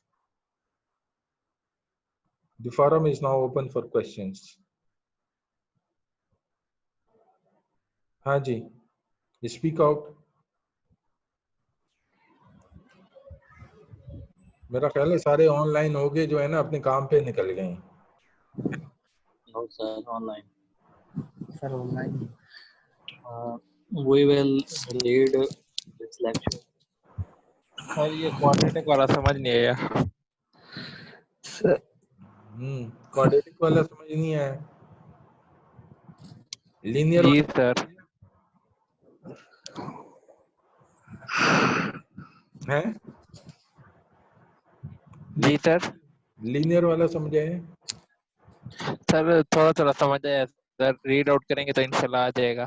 अच्छा, मैं ऐसा करता सर ये क्वाड्रेटिक में B2 कैसे फाइंड किया है? क्वाड्रेटिक में B2 कैसे फाइंड किया है? एक सेकंड।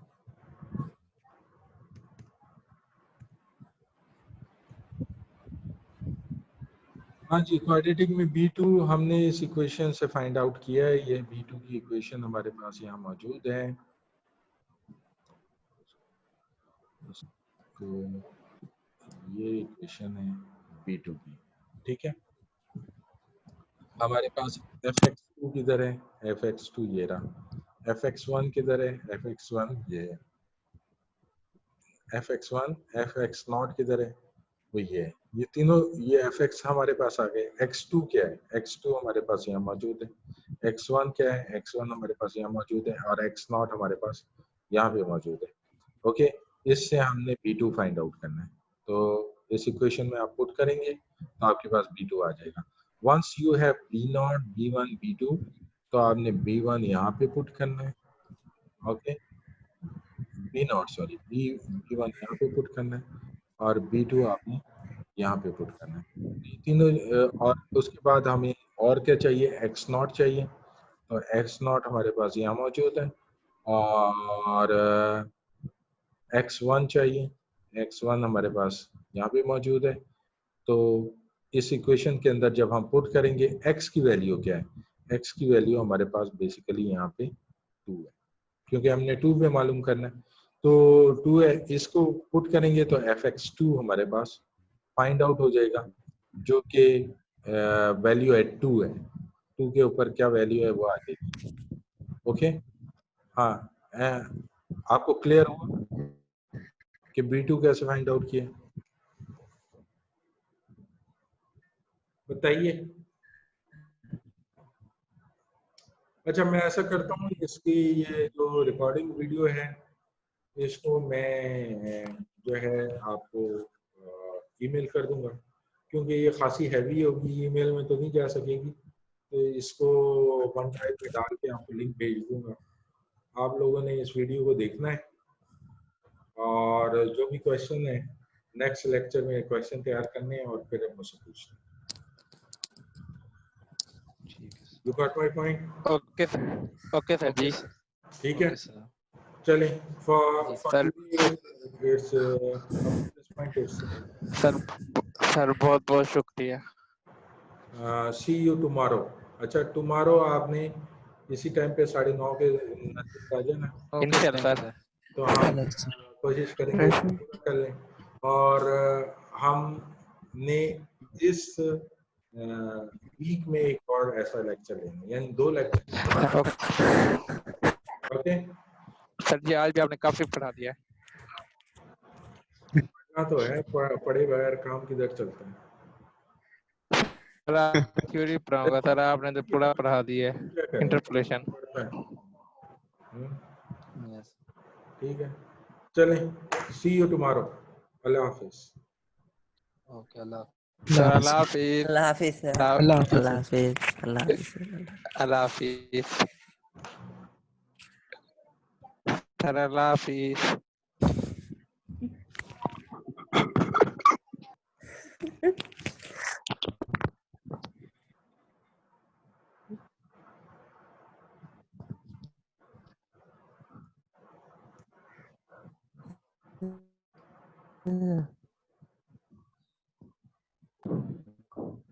आसिफ क्या हाल है?